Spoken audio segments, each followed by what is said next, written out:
Chris, welcome to the Big Lab podcast. How are we doing? Yeah, all is well. How are you? Good. I'm not too bad. The weather is slowly getting better. I don't know about your end. Yeah, it's not too bad. Just got back from a run myself, so still a bit windy, but How was the run? yeah, it's okay. It's good. Yeah, Good. sort of fully refreshed now, ready to go. Good to hear. So, first of all, would you like to give yourself a bit of an introduction for the people watching and listening? Yeah. So my name's Chris.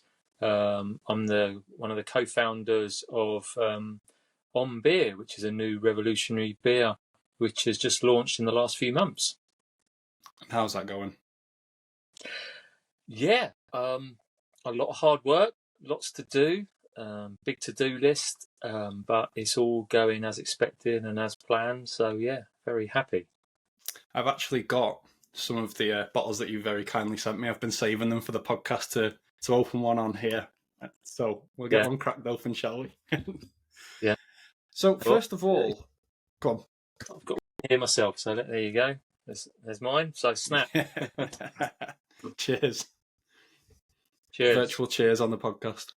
So, what was the reason for starting On Beer in the first place? Because I saw from your website that you and your co-founder are both from sort of a personal training background. So, what was the original idea and how did it come about? Yeah, so the personal training background goes back a long way. I started using a gym when I was about 15 years old, and it was just my thing. I loved it. Absolutely, in a way, sort of addicted to it, unhealthily addicted to it. And I was for many years. In when I got married and sort of started having children, then things slightly changed. But yeah, for sort of 15 years, just literally full on training. It was a big part of my sort of world. Went away, studied, was training all the time when I was studying. And then when I finished studying, the gym that I trained at, before I sort of went into the work world, sort of said, you're obviously passionate about this. Would you like to sort of join and be a fitness instructor? So I did that for a period of time, and then did I think it was the YMCA fitness training course. They asked me to do circuit training courses, so I did that. Okay. And yeah, loved it. So it's always been a big part, even to today. As I said, just got back from a run. Overall holistic wellness and well-being and fitness and training has always been a big part of my world and my life. And yeah, very happy about that. It's not a bad sort of obsession to have, is it? Being addicted to the gym. Obviously, it can go to the extremes, but as a whole, there could be worse obsessions.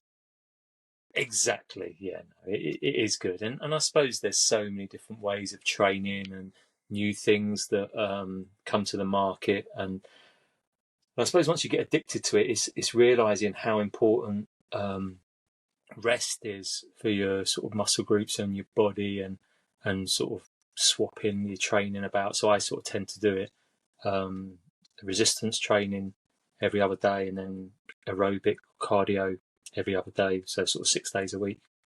Okay, yeah, I'm pretty similar to yourself. I started the gym when I was 15 as well, and very quickly got addicted to it. But yeah, like you say, rest is very important, especially as I'm noticing now, getting a bit older. Those rest days are definitely needed. Yeah, same. Yeah, same here. So I'm umming and ahhing about getting one of these ice baths. It's obviously the thing that people are doing, and so I did. Was it last year or the year before? I was on holiday in the south of Wales in Tenby, and it was not too warm. It was cold, and I was going out every day into the sea, and it was proper cold. But once you get in there, once you're submersed, it's funny enough, it's not too bad. And I went to an actual wellness retreat. You have, and how do you get on with that? The hardest thing is actually getting out of bed and going outside to go and do it. Once I'm actually in it, it's like you say, it's not that bad once you're fully in it, and then the time goes pretty quickly and it becomes quite enjoyable. And just the feeling after it, I feel like really awake and alert. But like I say, it's the initial getting out of bed to go outside in the cold. it's it's there's there's lots of things telling you not to do that and stay in a nice warm bed. But so I went a few weeks ago to a nice wellness retreat that we're just started working with in Yorkshire, and they had wild swimming there, and then we went in, and it was extremely cold, proper cold, and yeah, that was a bit challenging, but it's one of those things. So James, my co-partner, he originally did the whole Wim Hof course previously for sort of 3 months or 6 months, and sort of extend, and it's a sort of a program where you extend your stays in the cold water, and he found it really beneficial and got used to it. And so yeah, so it's that, I think that's my next thing that I'm gonna try and get into. There's different ice baths. So obviously you can get the basic ones quite cheap, but I believe you have to change the water sort of every 5 days, 6 days, and so hassle then involved. I've got one of the basic ones, but then I looked online. If you get bromine tablets, the water can last for upwards of a month. So I've found that quite useful. You just get one of the little floating plastic things, drop a tablet in, and it lasts quite a while. Okay, so that takes away a lot of the hassle of emptying it and refilling it every week. Okay, yeah. And especially on your water bill as well. Yeah, and because the other one I looked at was with the refrigerator built into it, and obviously a filter, so you don't have to sort of change it. And obviously that then is keeping it at a constant set temperature you want. But obviously the cost goes. Yeah, it's astronomical, isn't it? Yeah. So so that's my next thing, is to get into that and see what benefits I experience. You have to let me know how you get on with it. I will. Yeah. So how does that then link in with On Beer then? Because you've obviously got a very strong passion for health and fitness. How does it all link in with On Beer? So I suppose, sort of show my age a bit now, when I got to drinking age, or around that age, it was always a sort of rite of passage with a group of friends and mates to go out and Friday night, Saturday night, and same during the week as well, as much as you can, and drink too much alcohol, and that was a thing. And there wasn't the amount of information about alcohol and its harms, and it was something, because I was so passionate about my training and did it so much, it felt like such a sort of waste to me. So I was always quite aware of trying not to drink too much alcohol. And I sort of go out with friends, and I would choose just a tonic water or a non-alcoholic beer, certainly in the last sort of 6 years. So I've been about 3 years now that I've not drunk alcohol, and never felt better. More focus, more energy, just all sleep better, everything. Yeah, just feel really good for not drinking. But it is hard for, I understand, obviously, because I converted and decided to go down that route, and it's difficult for a lot of people. I've got a big group of friends. We go skiing every year. Just got back in January this year. 16 guys going skiing. I'm the only one doesn't drink, and you've got to have a certain sort of personality to be able to deal with that, and the pressures and the peer pressures to just be one of the lads as such, or one of your group or your social group. And I suppose in a way I've always been quite strong. When I was a youngster and I started weight training, all my friends would be at the end of the field smoking cigarettes and all the other things. And I was always confident enough to make my own convictions and do my own things and do the things that interested me. So, but it is quite hard. 3 years ago when I stopped, you feel like when you go out there, everyone's looking at you and you stand out like a sore thumb, when in fact no one really cares. That it's all in your mind. It's all on your shoulders, and no one else really bothers that much. And you just get, in a way, you just get used to saying, I don't drink alcohol. And I think it's so widespread these days, where maybe 10, 15, 20 years ago, it would have been harder. It certainly was harder, but now such a wide percentage of the population do abstain from alcohol, or hold back their alcohol consumption. So it's not, people are more used to their peers and their friends not actually consuming alcohol now. I think, like you say, it's like almost like a rite of passage. Once you hit that age in this country, it's so ingrained in the culture, isn't it? It gets to Friday and Saturday, everyone's out in the pubs, and yeah, I imagine a couple of years ago, before the sort of zero alcoholic beers really came into the pubs and stuff like that, I imagine it would have been pretty hard to say no, because there's not really many other options other than a soft drink. And especially, I've tasted some of the zero alcohol beers and they are rancid. They aren't great at all. Yeah. Whereas this is actually probably the nicest non-alcoholic beer I've had. And I'm not just saying that because you're on the podcast. I've been given some at like Tough Mudder events and things like that. Yeah, I've had plenty at like Tough Mudder. They try to like push it out there and they've been like horrible. It's been a couple of sips and it's that's gone in the bin. So yeah, I think as well, like you were saying about the fitness side of things, I think with the younger generation coming through, a lot more conscious about going to the gym and the health and fitness, I think it's becoming a lot more popular just from that side of things. Do you think that's sort of pushing the market quite a bit? Oh, definitely. I think a lot of the younger generation have seen their parents, people my age, where they make complete fools of themselves, get drunk, embarrass their children. I think, do you know what? I don't want to be like that. And I think there's so much more information about the internet, and the accessibility to information is never been as good as it is now. So people are actually aware of the implications of alcohol now and what it actually does to them, where I can honestly say 20, 25 years ago or more, people, it wasn't even in the press, people didn't know what that alcohol was claimed to be bad for you as such. So people didn't sort of think about it too much.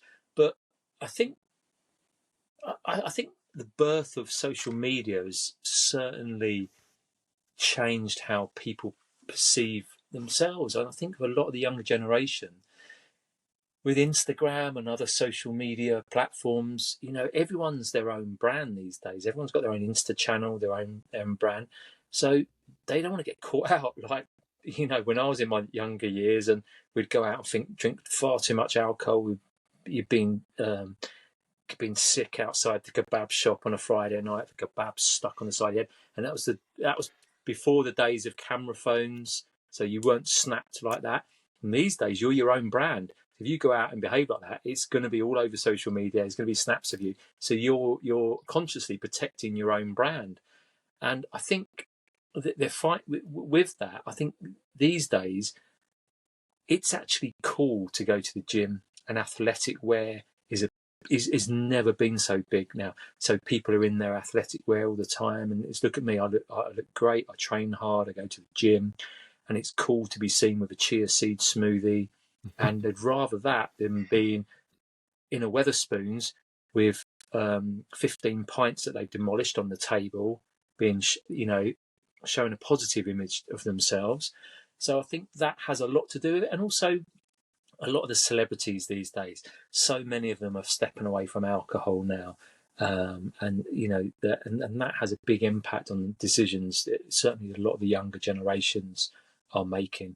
So I was at a non-alc beverage strategy conference in Barcelona about 3 or 4 weeks ago. All the big drinks companies are there, and the latest numbers out by the drinks industry for the younger generation, 16 to 25-year-olds who don't drink, is mad.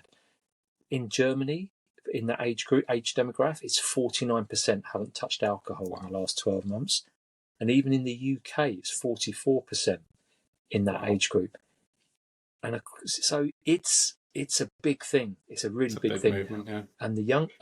And even across the whole adult demographic, in the UK alone, it's somewhere between 20 and 25%. 1 in 4, 1 in 5 people are now not drinking or teetotal, or really more or less, stepped away from alcohol. So times are changing very, very quickly. There was an article in the Financial Times this morning, like the chief executive of Asahi was saying by 2029, so 5 years' time, 50% of all their production is going to be a 0% beer. I've noticed Asahi are sponsoring Man City at the moment, and they are really pushing the 0% stuff because it was all over the banners around the stadium, and I think it's even on the shirt sponsor as well. And like you were saying, I think the big push is social media these days. The fear of being caught doing something stupid or embarrassing yourself, and there's a video or there's photos to prove it. Like you say, you managed to get away with it back in the day before the camera phones and social media, but dodged it. Yeah, now it's a case of it is your brand at the end of the day, and it's something that you could potentially damage. And I've got a couple of facts, like you said before. There was a survey taken by the Alcohol Change UK back in January 2023, and 36% of young people decided to reduce their alcohol consumption due to anxiety or hangxiety, as it's sort of commonly known. And 30% of drinkers said they would like to reduce how much they drink as well, partly due to that. So there is a massive movement in just people's embarrassment more than anything for the day after, and that anxiety feeling of what did I do last night? Yeah, and that's the thing. It's alcohol is it's a numbing effect. That's what it does. You sort of lose your inhibitions. It numbs you. You're not really yourself, your true self, with alcohol, and you say silly. A lot of people say silly things, do silly things, regret a lot of things they've done, and the wasted weekends, the wasted days at work. It's a phenomenal amount. I think Alcohol Change did about the amount of wasted work days in the UK through alcohol. It's a big thing. So times are certainly changing. Volumes are down massively for the big drinks companies with their alcohol version, alcohol beers. Well, certainly on that side, and I think alcoholic spirits are down even more than the beers. Wow. So people's behaviour is showing now, and it's really sort of having a sea change in how people are sort of socializing and living their lives. And a lot of people say, about the pubs and this, and it's really down to the pubs to have a compelling non-alcoholic drink. That's the thing that disappoints me the most. So I'm a big follower of Arsenal. I have been since a little toddler, and I go to an odd few games a year, and when I go there, it's that same thing. You try and get a non-alcoholic beer, or it's just not possible. So you end up with Coke or a coffee. That's all you get to choose. And there's research out last year. It came out that UK hospitality missed about £1 billion in revenue from not having a compelling non-alcoholic version or drinks option for people who abstain from alcohol. So instead, all they'll order a jug of water or a sparkling water, and they're not getting that £5-6 up to £10, £11 cocktail that they might have sold, because they haven't got a compelling alcohol alternative menu. So hopefully they'll wake up to that, and a lot have, and hopefully a lot more will in the very near future, because they will find that their alcohol revenues are falling and will continue to fall. So they need to really sort of change their view and wake up to the opportunity, really. Well, yeah, you'd expect as well, because most football teams are actually have a beer sponsor, don't they? You'd expect they'd also stock the zero alc version of it, because most of them these days do have. Like, I'm a Liverpool fan, so when I go to the game, it's Carlsberg. From memory, there's not a 0% version available. I don't know. I don't even know if Carlsberg do one. I'm not sure Carlsberg will do they. They might do. I think they might do. It's not widely available. I think they do, and most the big brewers are. because they realise they have to now, and it's a shame. You know, a lot of brewers last year, it's about 4 or 5 I know of that went out of business just because they don't have a sustainable business, because they're just the alcoholic versions. That's what they're producing. Their volumes are just falling away. So, so there's a lot of, you know, the big boys, and it's good. It's good to see non-alcoholic, you know, good to see non-alcoholic drinks front and centre. So, the Six Nations Guinness Zero, phenomenal drink, great drink. I drink I've it. heard it's really good. I've not drink. actually had it yet. Yeah. Have a try. Diageo have done a very, very good job with that. I think Corona Zero, the sponsor for the Olympics in Paris this summer, so which is great. So you know, you're used to now on the Champions League, your Heineken Zero, so people are seeing it front and centre, and it's on, you know, it's on the telly all the time, all the sport that they watch. So it's only a positive thing. Yeah, the movement's definitely there. And you touched on before that you were at the conference. Was it in Barcelona? All the big boys were there, and obviously just starting out a couple of months ago, you must be pretty confident with on beer to be trying to sort of compete with these really established beer brands. You're talking, like you said, Budweiser's, Heineken's. What makes on beer sort of different, and you think that it can sort of match these beers? So I honestly wouldn't, with my co-founder, I wouldn't have started a non-alc beer brand unless we had a unique selling point. You know, I would lose a fight all day long with the likes of AB InBev, Heineken, Colson Moores, all these guys, and Asahi. You would just not win it. So we've got something which is unique. We've developed a unique product. So it's zero alcohol, but it's mood boosting.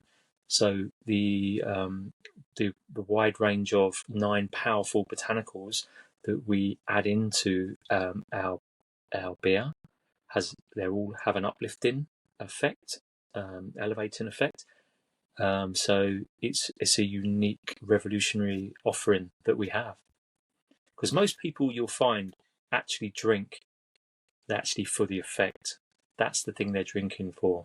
And with the non-alc, they miss that out. They miss the effect.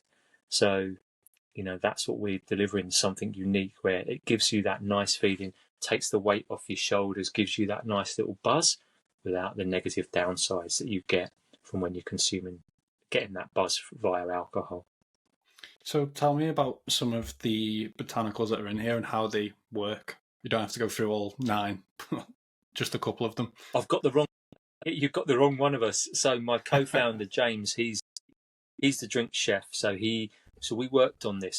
So just to put things in context, so we were both we met at a business where he was co-founder of another business in this sector, another brand called Sentia Spirits. Okay. And that's a non-alcoholic spirit which is packed with powerful botanicals which have an effect as well. And whilst and I joined quite soon after they launched, and I was getting asked, or we were getting asked a lot from the industry, when is this technology as such going to come out in beer? So we had lots of the trade asking and lots of customers asking that. Beer's the most widely drunk adult drink. And just internally, the business, Sentia, that they weren't interested. They were in the spirit side. They weren't interested in going into the beer. So we both decided to exit the business. It was about this time last year, Easter time. And, you know, we even before then, we started working on working on beer and developing the recipe. And it took over like 100 iterations of the ingredients, trying to actually balance it out, get it right. So it took a lot of work, a lot of prototypes, a lot of prototype batch runs to actually get the flavor profile plus the effect to something where we're happy with. Okay, so it's actually a lot newer than I expected. So this sort of only began like literally this time last year, and you managed to go through 100 iterations within what, roughly 8 months? It was something like that, yeah. Before we sort of locked it down in autumn time, and then did a major production run, and we launched in December 23. So wow, pretty fast yeah, moving then. so it's very new. So with it being a zero alcoholic beer, how do you get the same sort of taste but without that alcohol? How does that all work? So, Obviously, you said that I've probably got the wrong person to ask, but I assume. no, that side I can help you with. So obviously it sounds like you've tried lots of non-alcoholic beers, and I'm sure you tell me, you would have found that the drinks can lack a lot of flavour and complexity, and feel a bit thin, like the mouthfeel feels quite Yeah, a it's thin almost a drink. bit watered down, I would say. Yeah.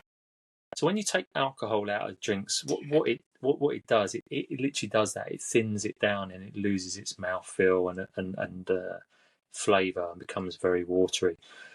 Because we use 9 powerful botanicals and we use the full plants, so it's not sort of using just flavourings or extracts or whatever. We use the full plants, and that really that's what gives it the depth of flavour and the mouthfeel, and obviously the effect as well.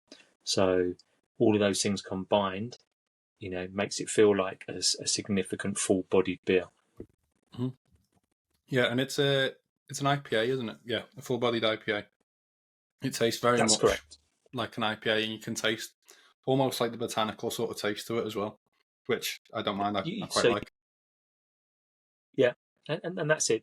So they do. It's quite that there are like I say, there's a significant amount of them in there. So they do sit there, the flavour of the botanicals, and you can, most people, you can taste. It does taste. You can taste the botanicals in there. Yeah, definitely. So with obviously you've got the background of the spirits before the beer.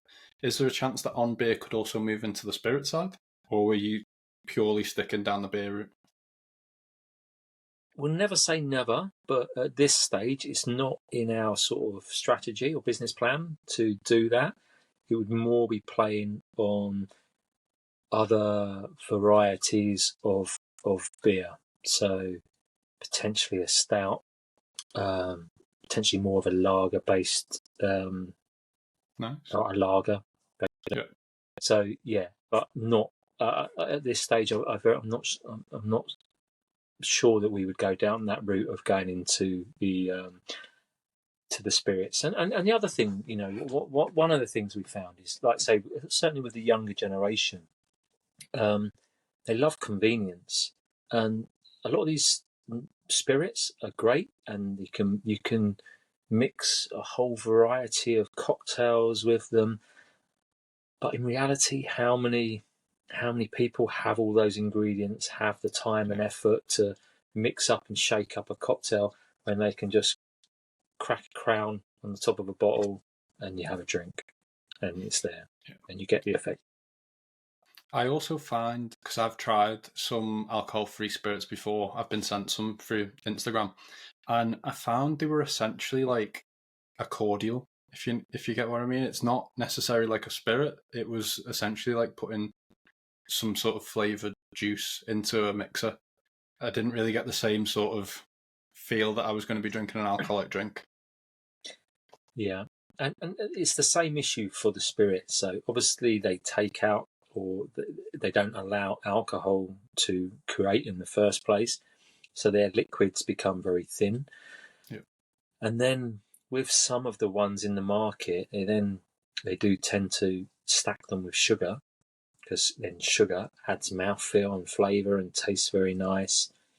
And it makes them extremely calorific. Now, I would say a lot of people who are considering their health and well-being and what they and mindful about what they're consuming, they're not really wanting to drink something that is got more calories than something like a can of Coca-Cola, something like that. as their drink option. So I certainly think there's a disconnect there. It's not just that as well. If you're going to be putting more calories into the zero alcoholic version than the alcoholic version, then you're probably more likely inclined to just keep to your normal alcoholic drink. And looking at this, I actually checked before. It's about 40 calories per bottle, isn't it? Which is about a third of your standard bottle of beer. Yep. Yeah. So how have you managed to do that as well? Not only have no alcohol, but also a third of the calories.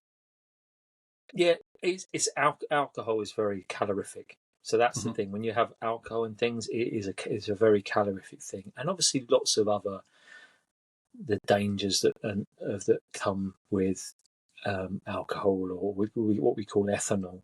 It's that's why I stopped drinking. So the previous business said I got I was luckily I was able to work with Professor David Nutt, who was a co-founder of that business as well, and his knowledge in this area is phenomenal in alcohol and the effects it has on the human body. And it's such a, I think alcohol is a extremely valuable thing in society. It's helped build communities and societies for thousands of years and brought people together for so many occasions and building that strength and bonding and communities, and for celebrations, whether that's weddings, christenings, birthdays, all sorts of things, even funerals. So, but it's whole technology. It's a dangerous product. They now know it's carcinogenic. It's a toxic substance. It damages your brain, your liver, your heart, your kidneys, all your internal organs.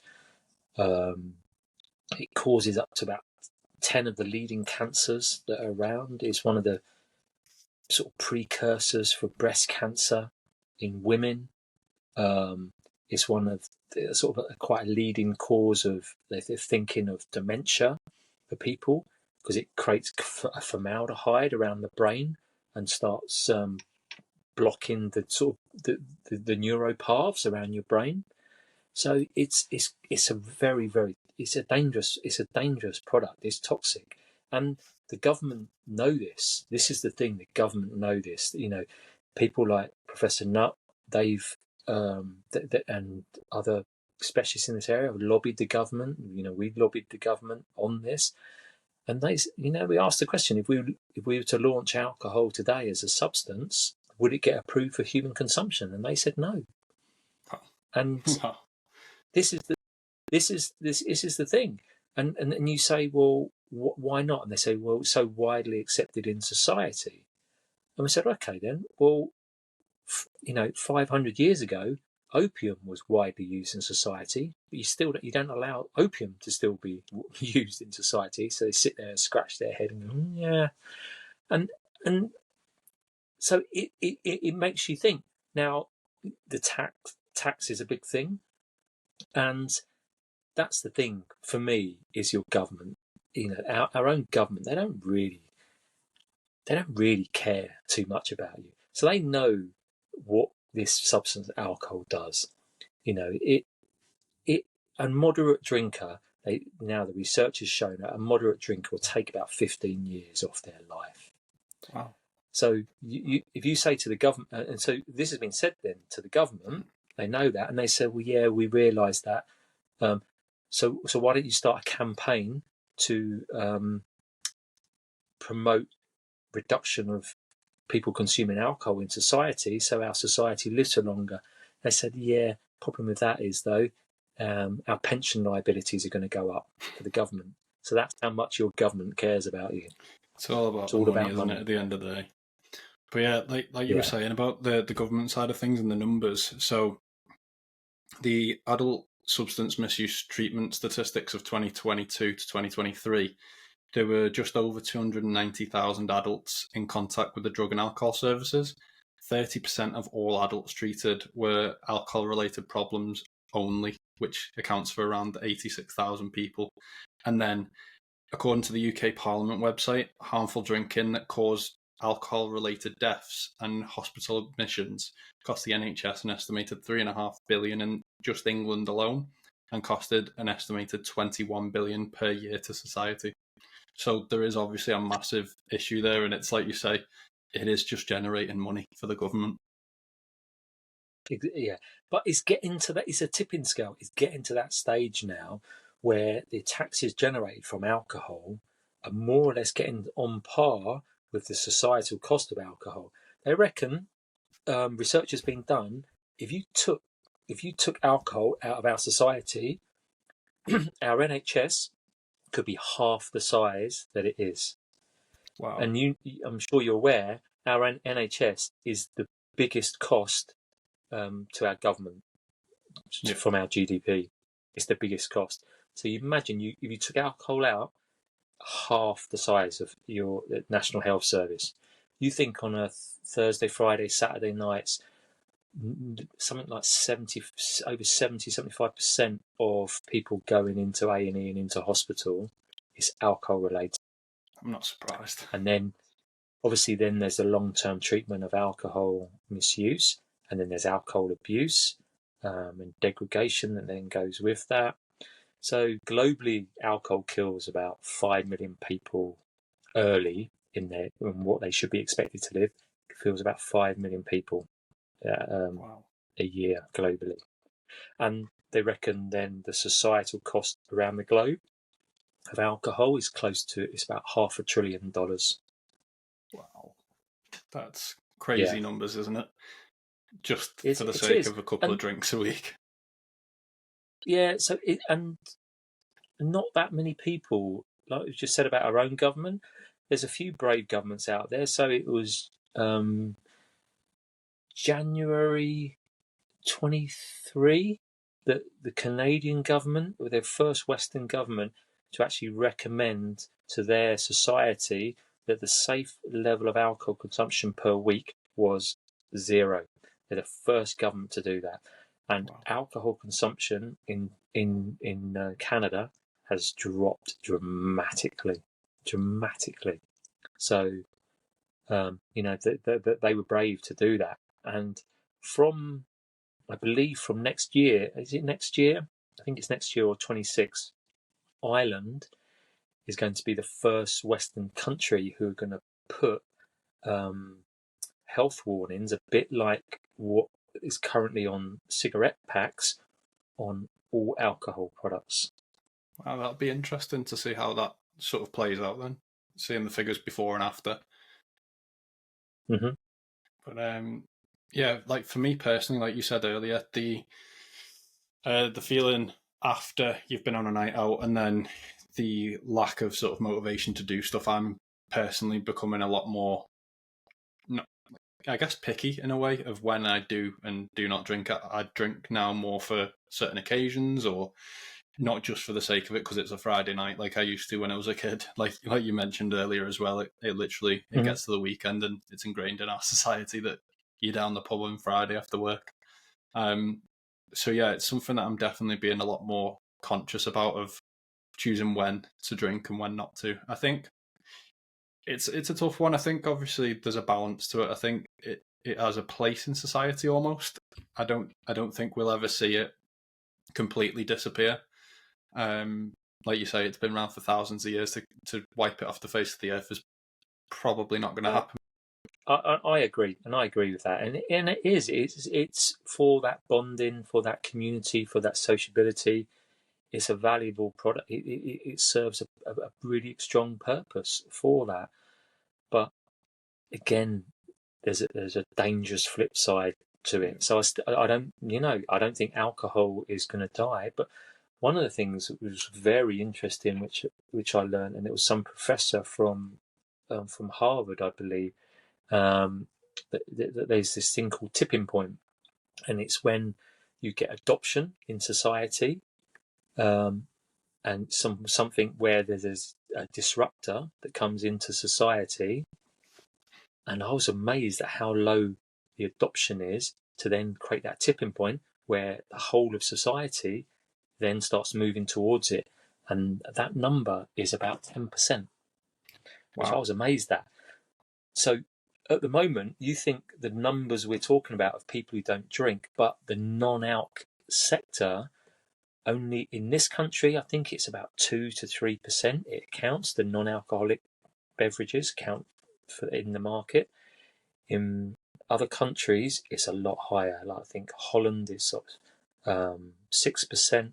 I think in Germany, I think it's close to 11%, and Spain is really, really high, and Italy as well. Funny enough, they're really high. I think they're closer to in the late teens. So there's a bit of a tipping point has already sort of happened in those regions. Already in Spain, 20% of beer sales and non-alcoholic beers in Spain. Wow. Well, I think you only have to look back a couple of years, to be honest, with the COVID and the lockdowns, don't you? Like, the tipping point is so low that something happens and then very quickly it's widespread to become that's just the way it is. And like you say, there's already movements in other countries like Italy and Spain, so I don't think we'll be too far behind it, especially with the amount of sponsorships and advertisements for zero alcoholic beer now, and they're only going to get better and better over time. It's still pretty new concept, isn't it? It may be 5 to 10 years we're talking. It's not that long of a time for people to perfect these beers, and like I say, I've had some really bad ones over the years. So they're only going to get better over time, and when they get better and better and closer to the actual real thing, it's only going to get more popular. And it only takes a couple of people in a friendship group to go to a pub and go, no, actually, mate, I'm going to have a zero alc one. And then someone else might go, oh, actually, I was not going to have one because I didn't want my mates to take the mick out of me. But he's having one, so I'll have one as well. And then this thing, tipping point is exactly that. So when people see behaviours of other people around them or close to them in their network or even in the restaurant or bar that they're in, drinking something, an alternative and something different, it makes them feel okay to do that, and it multiplies out. So yeah, because quite often you could be in a group of 10 lads, you might have a different opinion to whoever's speaking at the time, but you won't say it because you're too worried that no one else has got the same view. And quite often at least one other person shares that same view with you. It's just that first person. Yeah, it's that peer pressure thing, isn't it? Definitely. Yeah. So going back to on beer, you mentioned that we could potentially be seeing a stout and a lager in the future. How close are we talking? What are the goals for on beer in the near future? So we're working on some significant things in the background at the moment, which I'm not going to share on this because they're very confidential at the moment. Okay. So there's some exciting news, hopefully in the next sort of 3 or 4 weeks for the brand that you'll see that will be announced. And so we have a sort of plan to take our beer and expand out into other countries, other regions, and there's a big, like I say, there's something quite confidential we're working on in the background to sort of assist that and make that happen. So certainly watch this space. But that's what we're trying to do.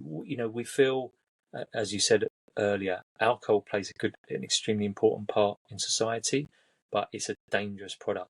And then I think, well, lots of people's views, and it's not just me saying it, they feel underwhelmed by non-alcoholic options and a bit let down and like, not so great.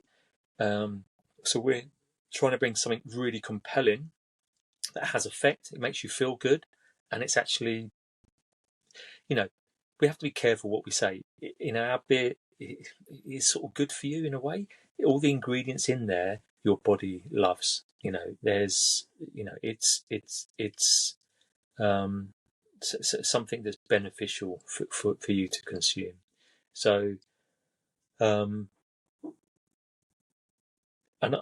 I think the big thing for us is the effect. I think that's what people are looking for. They want to feel nice. They want to kick back. They want to go out and socialise and enjoy themselves with their friends, and not waste the next day. We're on this planet for a short amount of time, and do you really want to lie weekends with your head under the pillow, not being able to do the things you want, be able to do the things that you want to do? Yeah, I completely agree. I think that's the main thing for me. Like, personally, I'm getting busier and busier as the days go by. I've got my 9 to 5, I've got the podcast, I've started a clothing brand, I've got my online coaching as well. So every day matters for me these days. I can't be sort of, to be honest, I actually don't really get hangovers. I just suffer with the lack of sleep. That's my issue. So the next day, I'll just be absolutely shattered and not really motivated to do anything that I should be doing. So, like I said before, I'm becoming a lot more picky with when I do drink alcohol. Yeah, and on that alcohol, the other thing side to it is a depressant. That's the thing. Yeah. People know this, and some of the latest research out is showing that going out on a session drinking alcohol, the effects of it can last in your body for up to 8 days. Wow. That's sort of changing your mood, your mood state, how your anxiety, depression, all of those things up to 8 days. So really, it does it really hammers your body. I believe as well it can potentially lower your testosterone for a couple of days and increase your estrogen for a couple of days. I think I remember seeing on a report. So again, going back to the fitness side of things, if you're looking to build muscle and things like that, you're only hampering it even further. Yeah, and that's the thing. You feel like certainly on the wellness side, you think the amount of effort from yourself and like myself and sort of co-founder, you spend all that time training, trying to better yourself, training hard, and you're sort of throwing it away by consuming something that is sort of fighting against all the good work that you've put in, which is super counterintuitive. Definitely. It sort of, I can't remember the quote. There's a quote about it, but it's basically taking your happiness from tomorrow for today or something like that. So like you enjoy more of tomorrow's happiness in the moment whilst you're drunk, but then you've taken it from the day after because obviously you feel like crap. But it's the one thing in this country that if you don't have it, people assume you've got an issue. So you could turn around and say, oh no, I don't do drugs, and people would be like, oh yeah, fine. But if you don't drink alcohol, people are like, he must have had a problem in the past, which is why he doesn't drink now. It is strange. I think that's diminishing quite a lot now because again, it's becoming more wider in society where people don't drink, but you do a lot of the stories you see on social media. It's like, oh, I don't drink. I haven't drunk for 5 years, or sober for 5 years. And it's the terminology people use, and that's like, why is that? Because you had a problem. I didn't have a problem with drinking. I was a social drinker, and but I didn't like the effect or how it made me feel. And obviously, I stopped 3 years ago and have not looked back. And there's not many people that I've spoke to and seen podcasts or on social media who've stopped drinking who then regretted it. I don't think there's anyone. They're like their world is a better place from moving away from consuming alcohol. So yeah, I can definitely vouch for that as well. Like the weekends where I've not drunk, I feel so much better going into the Monday morning. There's no fuzzy head feeling or anything like that. So yeah, I think it's definitely going to become a lot more popular. Like we said before, like the younger generation coming through, getting the obsession with fitness early on is great to see. And I think that's only going to push it further, to be honest. And even people like my age now getting towards 30 have all of a sudden becoming marathon runners and half marathon runners. So I think, yeah, it is only going to get more popular as time goes on. Yeah, we certainly hope so. Yeah. Well, I can definitely vouch for On Beer anyway. So, Chris, where can everyone find you on social media? So just Google On Beer, and so our website is on-beer.com.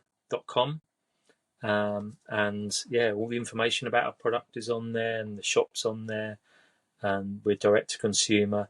Like I said, some of the things that we're working on in the background, that's going to have a bearing to quite soon. Hopefully we'll be on the on-trade and off-trade, and obviously so you'll be able to pick us up in bars and in supermarkets in the very near future as well. So amazing. Look forward to seeing what comes. yeah, please do follow us on our social channels, and all new things that are happening will be announced on there, and exciting times. It is. I look forward to seeing what comes of it, and I'll put all of the website and the social in the description below. But thank you very much for coming on, Chris, and having a chat. I've enjoyed this one.